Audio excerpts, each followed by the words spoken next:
Una video ჩავწერე თუ რა იყო deep state-ი. Deep states პროცესები ეძახიან დემოკრატიას.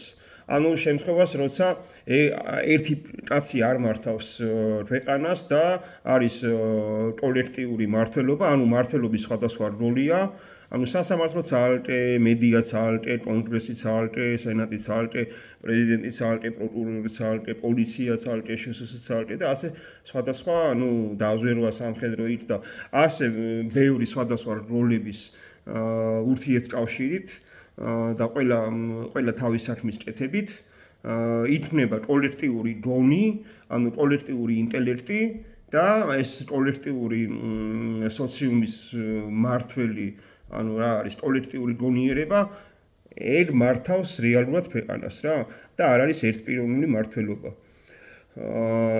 ხო და რატომ დაიწყეს ახლა ამაზე ლაპარაკი? აი რატომ? აი ეს კითხვაზე მინდა უპასუხო. ეს დაკავშირებულია უკრაინის ომთან, ანუ უკრაინაში ახლა მიმდინარეობს ომი, სადაც არის ერთმანეთს უპირისპირდება მსოფლიოში რა, ანუ დემოკრატიული სამყარო და ეს ავტოკრატიული სამყარო, დიქტატორები და ასე შემდეგ, ხო და ესე იგი, ეს ავტოკრატია, ეს რუსეთი და მისი მიმდევრები, ну ირანი, რუსეთი, კორეა ის მაშვებიან რა, რომ როგორმე დემოკრატიულ სამყაროს გამოუთხარონ ძირი რა, ანუ მათთვის დემოკრატია არის deep state-ი. აი მტრად რო გამოაცხადეს ეს deep state-ი, ხო? მტრად რო წარმოაჩინა ქართულმა ოცნებამ. ზუსტად მაგის გამო რომ მაგით დემოკრატია წარმოაჩინა მტრად. ანუ რო ამბობენ რომ ისო რა თქია თუ ტრამპი დაამარცხებს deep state-სო, მაშინო დავალაგებთ ურთიერთობას ამერიკასთანო რა და ტრამპთანო რა. ხო და ესე იგი რას ამბობენ ამით, რომ თუ ტრამპი დაამარცხებს დემოკრატიას და რა ხდება ისეთი როგორც არის ბიძინა, რა ხდება ერთპიროვნული მართველი, ხო? მაშინ დავალაგებთ ურთიერთობასო რა. ხო და ისე ცნობისთვის ტრამპმა ეხლა ბრძანებები რო დაწერა, ხო? და ხელი მოაწერა, რამდენიმე ბრძანება უკვე გააუქმეს ამერიკაში სასამართლოს დადგენილებით. და ეს ბრძანებები გაუქმდა, რამდენიმე თან.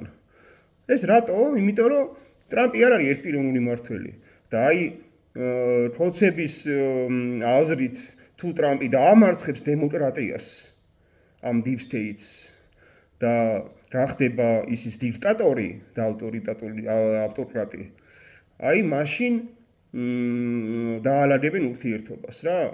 აი აქამდე მოვდივართ რა, ანუ ეს არის პირდაპირ შეტევა და მტრად გამოცხადება დემოკრატიის. დემოკრატია გამოაცხადა ქართულმა ოცნებამ მტრად ამ deep state-ების მოგონებით რა. რადგან deep state-ი მათი აზრით არის დემოკრატია. აი ამის ჩაწერა მინდოდა.